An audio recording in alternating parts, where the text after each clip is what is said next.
I always knew Margaret would be successful. From the time we were kids, she had that spark, that perfect mix of charm and ruthlessness that spelled success in the business world. I was the quiet one, the studious one, the one our parents described as sweet, while they bragged about Margaret's latest achievement. My name is Sarah Chen, and this is the story of how I learned that being underestimated can be your greatest advantage. Growing up, Margaret was always the star of the family. While I spent my weekends buried in business textbooks, she was winning debate competitions and running successful fundraisers. Your sister has a natural talent for business, our father would say, beaming with pride as Margaret counted the profits from her latest school venture. I didn't mind, not really. I had my own dreams, my own plans. While Margaret focused on flash and immediate results, I studied market trends, business psychology, and innovative management techniques. I was playing the long game, even if nobody else saw it. After college, Margaret landed a prestigious position at Anderson & Brooks, one of the top consulting firms in the city. Within 2 years, she was leading her own team. I took a different path, starting at a smaller firm where I could learn every aspect of the business from the ground up. Still working at that little company, Margaret would ask during family dinners, her voice dripping with condescension. "You know I could put in a word for you at Anderson & Brooks. Entry level, of course, but it would be a start." I would just smile and change the subject. What Margaret didn't know, what nobody knew, was that I was building something of my own. Every client interaction, every project, every late night poring over reports was teaching me something valuable. Then came the opportunity that would change everything. It started with a simple email from James Morrison, CEO of Morrison Technologies. His company was growing rapidly, and he needed help managing the expansion. He'd heard about me through a mutual connection and wanted to meet. I spent weeks preparing for that meeting, analyzing his company from every angle, developing strategies that would help him scale effectively while maintaining the innovation that had made his company successful. The meeting went better than I could have hoped. James was impressed by my thorough understanding of his business and my practical approach to solving his challenges. "You get it," he said, leaning back in his chair. "You actually understand what we're trying to build here." That night, I couldn't wait to share my success with my family. We were having our regular Sunday dinner, and for once I had something that could match Margaret's endless stream of achievements. Morrison Technologies. Margaret's fork clattered against her plate. "James Morrison." "The James Morrison?" I nodded, trying to contain my excitement. "He signed an exclusive consulting contract with me. We're starting next month." The table went silent. Even our parents, who usually hung on Margaret's every word, were staring at me in shock. That's impossible," Margaret sputtered. "Morrison Technologies is worth billions. They wouldn't trust their expansion to someone from a tiny firm like yours." "Well, they did," I said quietly, taking a sip of wine to hide my smile. Margaret's face went through a series of expressions before settling into something that looked almost predatory. "You know, Sarah," she said, her voice honey-sweet, "this is actually perfect timing. I've been thinking about making a change, striking out on my own. Maybe we could work together on this. You could really use my experience." Warning bells went off in my head. Margaret had never shown any interest in working with me before. But before I could respond, our parents jumped in. "What a wonderful idea," Mom clasped her hands together. "You two working together, it would be perfect. Margaret could handle the important client meetings, and Sarah, you could do all the background work." Dad nodded enthusiastically. "Your sister's right, Sarah. This is too big for you to handle alone. You need Margaret's expertise." I looked around the table, at Mom and Dad's eager faces, at Margaret's calculating smile, and for the first time in my life, I stood my ground. "Thanks, but no thanks," I said firmly. "I've got this handled." Margaret's smile disappeared. "Don't be stupid, Sarah. You've never handled anything this big before. You'll mess it up without my help." "I appreciate your concern," I replied, standing up, "but I've worked hard for this opportunity and I'm going to see it through on my own." I left before they could argue further, but I could feel Margaret's eyes burning into my back as I walked out. The next few weeks were intense but exhilarating. Working with Morrison Technologies was everything I'd hoped for and more. James and his team were receptive to my ideas, and the initial results were promising. Then the whispers started. First, it was just a few odd comments from clients. "I heard you're partnering with your sister on this," one said. That must be exciting. No, I corrected them. I'm handling this independently. But the whispers grew louder. Somehow, word was spreading that Margaret was involved in the Morrison Technologies project. I started getting emails addressed to both of us, meeting invitations that included her name. Finally, James called me into his office, looking concerned. "Sarah, we need to talk," he said, shuffling through some papers on his desk. "I'm a bit confused. I've been getting calls from your sister, discussing our project plans." My blood ran cold. "What?" He slid a business card across the desk. It was Margaret's new card, freshly printed with her own consulting firm's logo. And there, under her name, were the words, "Lead Consultant, Morrison Technologies Project." "She's been reaching out to our board members," James continued. "She seems to know a lot about our strategic plans. Said you had brought her in as a partner." "I did not," I said, my voice shaking. "I would never." "She's very convincing," James said gently. "She had details about our discussions, about the strategies we've been developing." That's when I realized Margaret had accessed my laptop during that family dinner. I'd left it in the study while we ate, and she must have copied my files. All my careful plans, all my strategic analysis, everything I'd worked so hard to develop. She's stolen it all.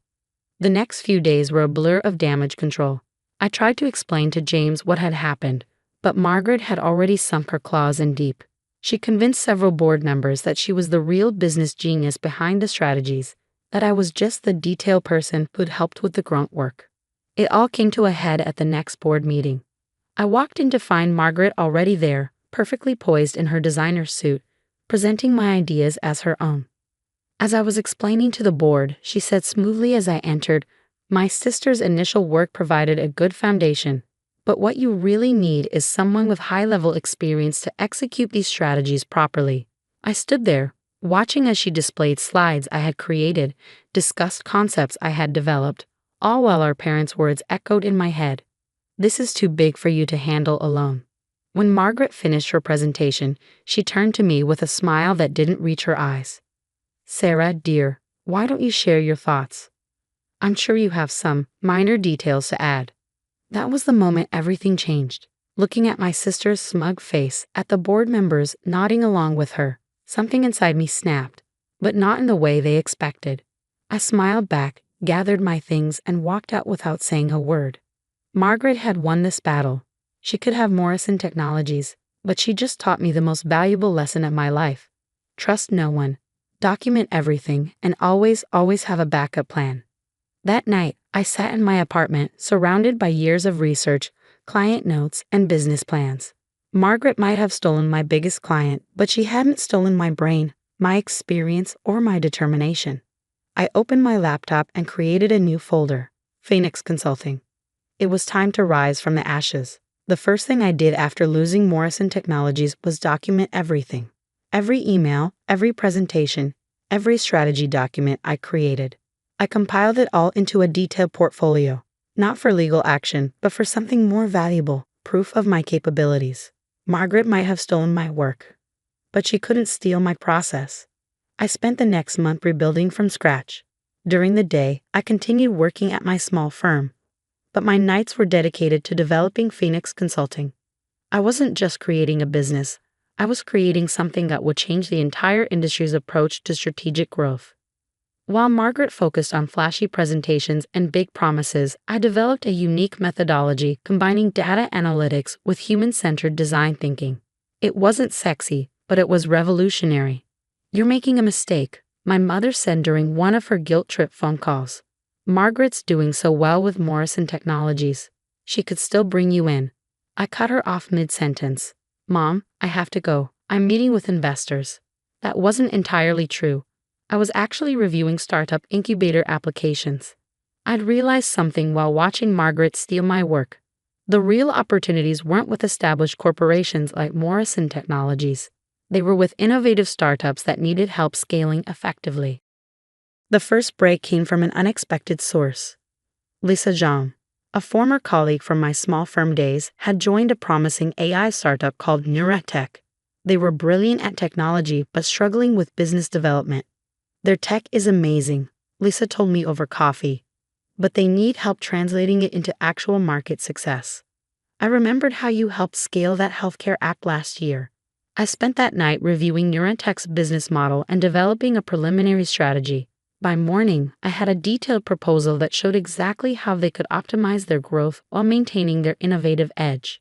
The meeting with Neurotech's founders went differently than my Morrison Technologies presentation. Instead of trying to impress them with industry jargon and flashy slides, I focused on demonstrating deep understanding of their specific challenges. You're not just throwing buzzwords at us. Dr. Adams, their lead developer, said afterward. You actually understand the technology and its potential. They signed with Phoenix Consulting that day, my first major client as an independent consultant. Meanwhile, Margaret was living her dream at Morrison Technologies. Her Instagram was full of power poses in front of corporate logos and humble brag posts about leading the biggest tech expansion in the city's history. What she didn't post about were the growing problems with her implementation of my strategies. She'd understood the words in my plans but not the underlying principles.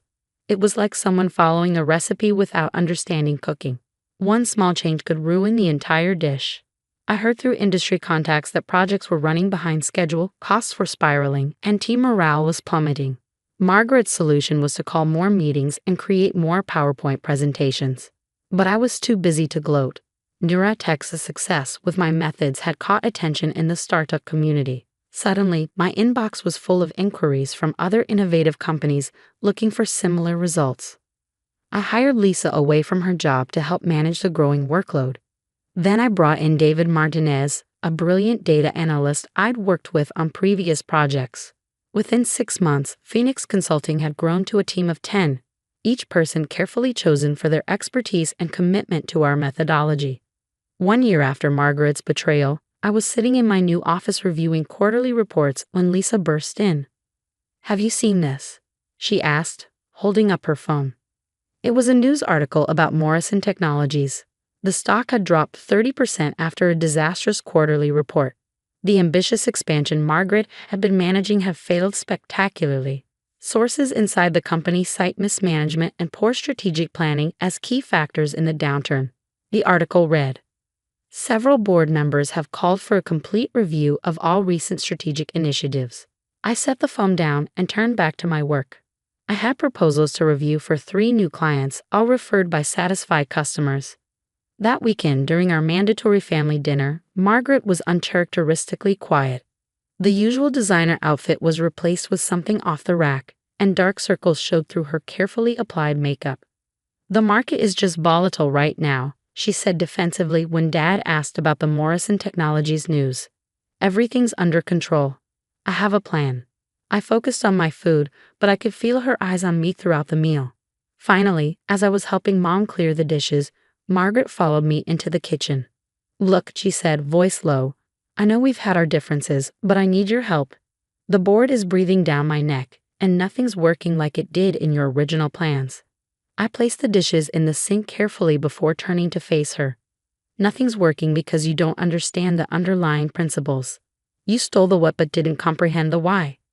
I can pay you, she pressed on as if I hadn't spoken.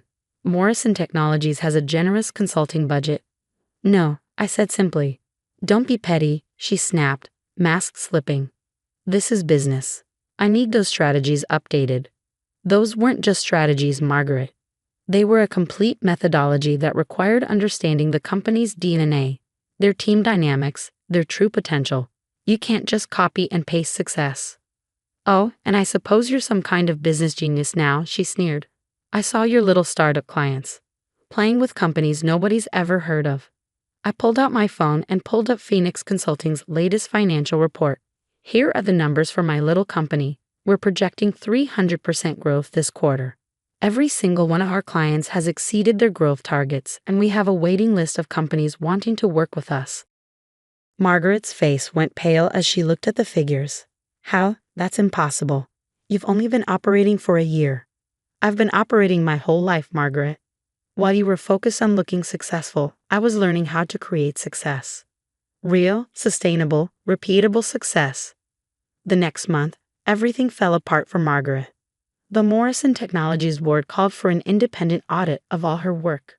When they discovered most of her strategies were copied from my original proposals and poorly implemented, they terminated her contract immediately. Margaret always seemed more focused on taking credit than delivering results. I overheard one board member tell another at an industry event.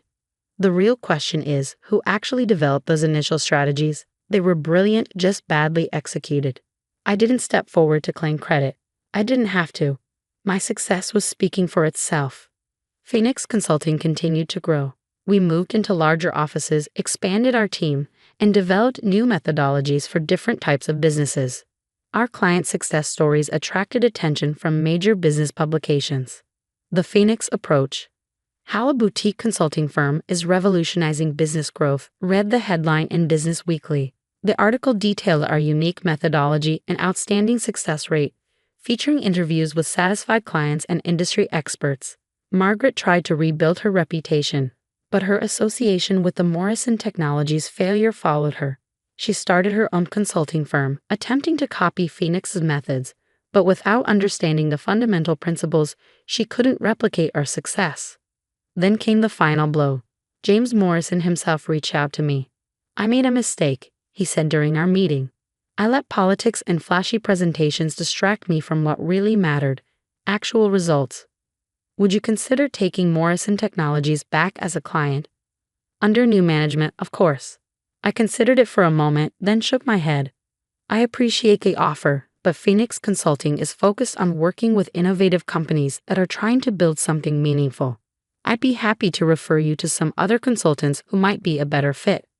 The look of shock on his face was priceless. The Sarah Chen of 2 years ago would never have turned down such a prestigious client. But I wasn't that person anymore.